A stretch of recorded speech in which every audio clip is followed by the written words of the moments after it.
사도신경하심으로 우리의 신앙을 하나님 앞에 고백합니다. 나는 전능하신 아버지 하나님 천지의 창조주를 믿습니다. 나는 그의 유일하신 아들 우리 주 예수 그리스도를 믿습니다. 그는 성령으로 잉태되어 동정녀 마리아에게서 나시고 본디오 빌라도에게 고난을 받아 십자가에 못 박혀 죽으시고 장사된 지 사흘 만에 죽은 자 가운데서 다시 살아나셨으며 하늘에 오르시어 전능하신 아버지 하나님 우편에 앉아 계시다가 거기로부터 살아있는 자와 죽은 자를 심판하러 오십니다. 나는 성령을 믿으며 거룩한 공교회와 성도의 교제와 죄를 용서받는 것과 몸의 부활과 영생을 믿습니다. 아멘. 찬송가 270장입니다.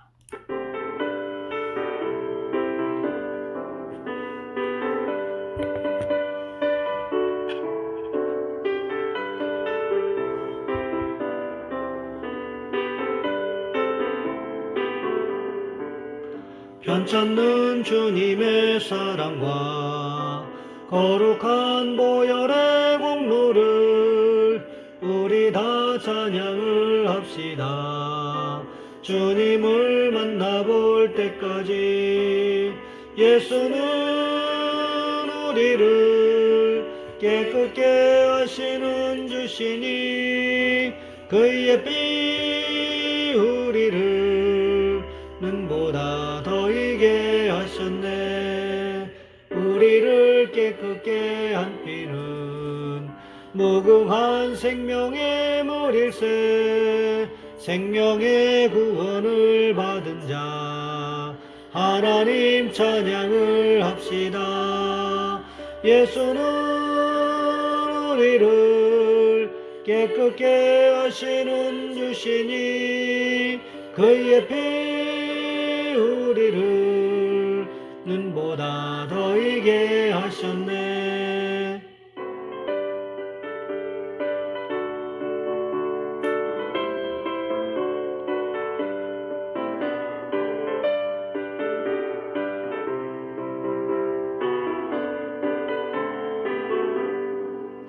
주님의 거룩한 보혈을 날마다 입으로 간증해 담대히 싸우며 나가세. 천국에 들어갈 때까지 예수는 우리를 깨끗게 하시는 주시니 그의 피 우리를 눈보다 더이게 하셨네. 십자가 단단히 붙잡고 날마다 이기며 나가세. 머리에 면류관 쓰고서 주 앞에 찬양할 때까지 예수는 우리를 깨끗게 하시는 주시니 그의 피 우리를 깨끗 더이게 하셨네.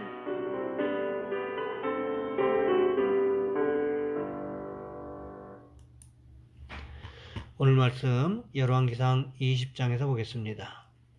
열왕기상 20장 22절로 30절까지 말씀입니다. 제가 가진 성경은 구약 성경 552쪽에 있습니다. 제가 봉독해 드립니다. 그 선지자가 이스라엘 왕에게 나와 이르되 왕은 가서 힘을 기르고 왕께서 행할 일을 알고 준비하소서. 해가 바뀌면 아람 왕이 왕을 치러 오리이다 하니라. 아람 왕의 신하들이 왕께 아뢰되 그들의 신은 산의 신이므로 그들이 우리보다 강하였거니와 우리가 만일 평지에서 그들과 싸우면 반드시 그들보다 강할지라. 또 왕은 이 일을 행하실지니 곧 왕들을 제하여 각각 그곳에서 떠나게 하고 그들 대신에 총독들을 두시고 또 왕의 잃어버린 군대와 같은 군대를 왕을 위하여 보충하고 말은 말대로 병거는 병거대로 보충하고 우리가 평지에서 그들과 싸우면 반드시 그들보다 강하리이다. 왕이 그 말을 듣고 그리하니라. 해가 바뀌니 베나다시 아람 사람을 소집하고 아벡으로 올라와서 이스라엘과 싸우려 하매 이스라엘 자손도 소집되어 군량을 받고 마주 나가서 그들 앞에 진영을 치니 이스라엘 자손은 두 무리의 적은 염소떼와 같고 아람 사람은 땅에 가득하였더라. 그때에 하나님의 사람이 이스라엘 왕에게 나와 말하여 이르되 여호와의 말씀에 아람 사람이 말하기를 여호와는 산의 신이요 골짜기의 신은 아니라 하는도다. 그러므로 내가 이 큰 군대를 다 내 손에 넘기리니 너희는 내가 여호와인 줄을 알리라 하셨나이다 아니라. 진영이 서로 대치한 지 7일이라. 일곱째 날에 접전하여 이스라엘 자손이 하루에 아람 보병 10만 명을 죽이매 그 남은 자는 아벡으로 도망하여 성읍으로 들어갔더니 그 성벽이 그 남은 자 2만 7천 명 위에 무너지고 베나닷은 도망하여 성읍에 이르러 골방으로 들어가니라. 아멘. 오늘 본문의 말씀을 가지고 준비하시는 하나님이라는 제목으로 함께 말씀을 살펴보겠습니다. 하버드 대학 교수인 조세핀 김 교수의 이야기가 학부모와 신앙인들에게 많이 회자되고 있습니다.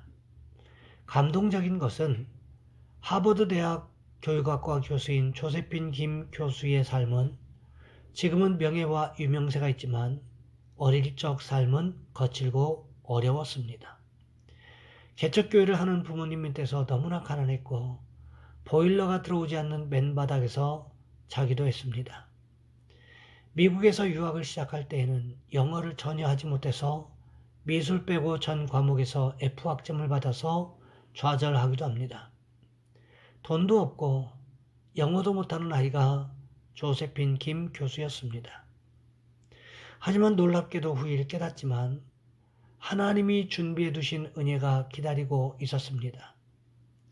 모든 점수를 F 받았을 때 조세핀 김의 담임 선생님은 그날부터 학교가 끝나면 영어 공부를 시켰다고 합니다.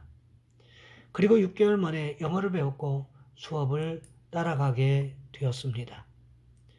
놀라운 일은 그 이유입니다. 하버드 대학 교수가 된 이후 조세핀 김은 그 선생님이 보고 싶어졌습니다. 그래서 한번 방문했던 선생님의 옛집을 인터넷으로 검색해서 전화를 드립니다. 그랬더니 선생님이 기억하시고 눈물을 글썽이며 기뻐하셨습니다. 그리고 물었습니다. 어떻게 선생님은 학생의 인생을 이렇게 바꿔놓으실 수 있었습니까? 그러자 선생님은 나는 매일 4시 반에 일어나서 아이들 이름을 불러가며 기도했는데 그때도 너를 위해서 가장 많이 기도했었다라는 말을 듣습니다. 영어도 못하는 아이가 변화되는 데에는 하나님이 준비하신 선생님이 더더군다나 기도하는 선생님을 준비해 두신 것이었습니다. 이에 덧붙인 엄마의 기도도 빼놓을 수 없었습니다.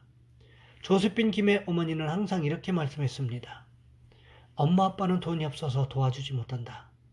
그리고 실제로 한 번도 학비를 주지 않았습니다. 다만 항상 말한 것은 이것이었답니다. 내가 너에게 돈은 줄 수 없지만 기도 계좌에다가 기도를 많이 쌓아둘 테니 필요할 때마다 아무 걱정 없이 꺼냈으렴. 조세핀 김을 만든 것은 그녀의 열심도 물론 있었지만 그녀를 위해 기도해준 선생님, 기도의 계좌를 열고 기도를 쌓아준 어머니가 있었던 것입니다. 고난의 삶이 모든 것이 막막하고 불가능해 보이지만 그 속에는 하나님께서 준비하신 은혜가 기다리고 있다는 것입니다. 우리 인생이 답답해도 그 가운데는 여전히 하나님께서 준비하신 은혜가 있음을 우리는 기억해야 한다는 것입니다. 오늘 본문에 보시면 아람 왕 베나닷과의 전쟁에서 승리한 이후의 모습을 기록하고 있습니다. 아합 왕은 하나님의 선지자의 말대로 전쟁에 임했다가 생각지도 못했던 승리를 얻었습니다. 기대하지도 않았던 승리였습니다. 각 지방의 고관 청년들, 지금으로 이야기하면 이제 막 임관한 청년 장교들이라고 말할 수 있을 것입니다. 이론으로 전쟁을 배웠고 훈련으로 배웠을지는 모르지만 실제 전장에는 처음 임해보는 애송이 장교들을 말하는 것입니다. 그들 232명을 데리고 전쟁하라고 했을 때 아합이 얼마나 막막했겠습니까? 그런데 생각지도 않았던 대승을 거두게 됩니다. 아람 사람을 쳐서 어떻게 이겼습니까? 크게 이겼다고 성경은 기록하고 있다는 거지요. 그때 하나님의 선지자가 또다시 이스라엘 왕 아합을 찾아왔습니다. 찾아와서는 무슨 말을 하고 있습니까? 오늘 본문 22절 말씀해 보시면 이렇게 기록하고 있습니다. 그 선지자가 이스라엘 왕에게 나와 이르되 왕은 가서 힘을 기르고 왕께서 행할 일을 알고 준비하소서. 해가 바뀌면 아람 왕이 왕을 치러 오리이다 하니라. 하나님의 선지자가 했던 말을 요약해 보면 무슨 뜻이 됩니까? 내년 이맘때에 또다시 아람과의 전쟁이 일어날 것인데 아합 왕은 지금부터 아람과의 전쟁을 준비하라는 것이었습니다. 아람 왕 베나닷의 입장에서 생각해 보시기 바랍니다. 전쟁에서 다른 32명의 왕들과 술을 마시고 취해 있다고 하는 것이 말이나 되는 이야기였겠습니까? 베나닷의 입장에서는 자신이 너무 방심하고 있었기 때문에 전쟁에서 패했다고 생각하기 쉬웠을 것입니다. 그렇기 때문에 한 번 더 전쟁하게 되면 반드시 이길 수 있으리라는 확신이 있었습니다. 왜 그랬을까요? 이번에는 술에 취해 있지만 않다면, 상황을 정확하게 파악하기만 하면 아합 왕이 이끄는 이스라엘쯤은 상대가 되지 않는다고 생각했기 때문이었을 것입니다. 이러한 상황들을 아셨던 하나님께서 어떻게 하셨습니까? 아합 왕에게 하나님의 선지자를 보내셔서 경고하고 계십니다. 해가 바뀌면, 그러니까 내년쯤 되면 아람이 다시 군대를 정비해서 쳐들어오게 될 것인데 아합 왕이여 전쟁을 준비하고 있으라고 하나님께서 말씀하셨습니다. 이렇게 하나님의 선지자가 아합 왕에게 가르쳐주고 있었다라는 거지요. 아합 왕이 생각하기에도 이 말이 일리가 있었습니다.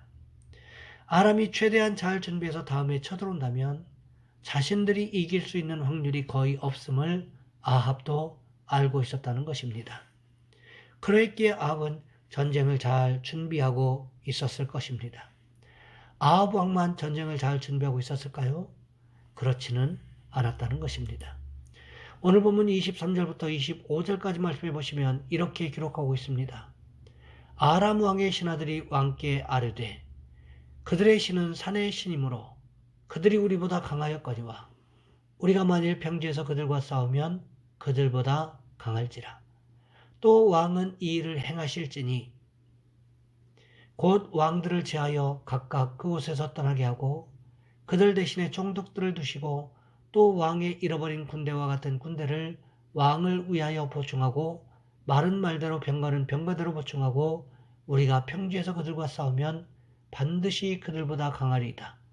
왕이 그 말을 듣고 그리하니라. 아람의 신하들이 무슨 말을 하고 있습니까? 이스라엘의 하나님 여호와는 산의 신이기 때문에 평지에서는 전쟁을 승리로 이끌지 못한다는 거지요. 자신들이 섬기는 신은 평지의 신이기 때문에 자신들이 평지에서 이스라엘과 전쟁하면 반드시 승리하게 될 것이라고 말하고 있습니다. 그러면서 군대를 보충하고 병거와 말을 잘 보충해서 훈련시키라는 것입니다. 다음 전쟁에서는 이스라엘을 평지로 유인해서 전쟁함으로 말미암아 자신들이 승리하게 될 것을 확신하고 있었다는 거지요. 하나님께서 이런 사실들을 모르셨을까요? 그럴 리가 있겠습니까? 천지를 창조하신 하나님께서 산이든지 강이든지 평지든지 아니면 바다 한가운데든지 그것이 무슨 상관이 있느냐는 거지요. 하나님께서는 이 모든 상황을 알고 계셨기 때문에 이스라엘에게 내년 이맘때에 반드시 아람이 다시 쳐들어옴으로 인하여 또다시 전쟁이 발발할 것이라고 말씀하시면서 전쟁을 잘 준비하고 있으라고 말씀하고 계신다는 거지요. 이것은 우리도 마찬가지라는 것을 기억하셔야 됩니다. 베드로전서 5장 8절 말씀해 보시면 이렇게 기록하고 있습니다. 근신하라 깨어라. 너희 대적 마귀가 우는 사자같이 두루다니며 삼킬 자를 찾나니. 왜 근신하고 깨어있으라고 베드로 사도가 경고하고 있습니까? 그 이유가 분명히 있습니다. 왜 그렇습니까? 너희 대적 마귀가 배가 고파서 우는 사자와 같이 두루다니며 잡아먹을 대상을 찾고 있다는 것입니다.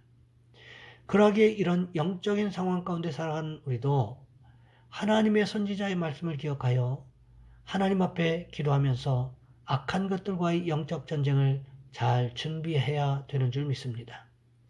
우리가 기도로, 말씀으로, 믿음으로 잘 준비할 때 하나님께서 우리에게 승리를 안겨주실 것이기 때문에 그렇습니다. 바라기는 우리도 영적 전쟁을 기도와 말씀과 믿음으로 잘 준비하는 축복이 있으시기를 주님의 이름으로 부탁을 드립니다. 이 시간 우리 한 목소리 함께 기도하겠습니다. 우리 교회가 기도하는 선교사님과 교회들을 위하여, 이를 위하여 물질로 헌신하고 기도로 중보하는 우리 성도들을 위하여 이 시간 우리 주여 한번 간절히 부르신 후에 한 목소리 함께 기도합니다. 주여, 사랑의 하나님, 우리를 도와주시기를 원합니다.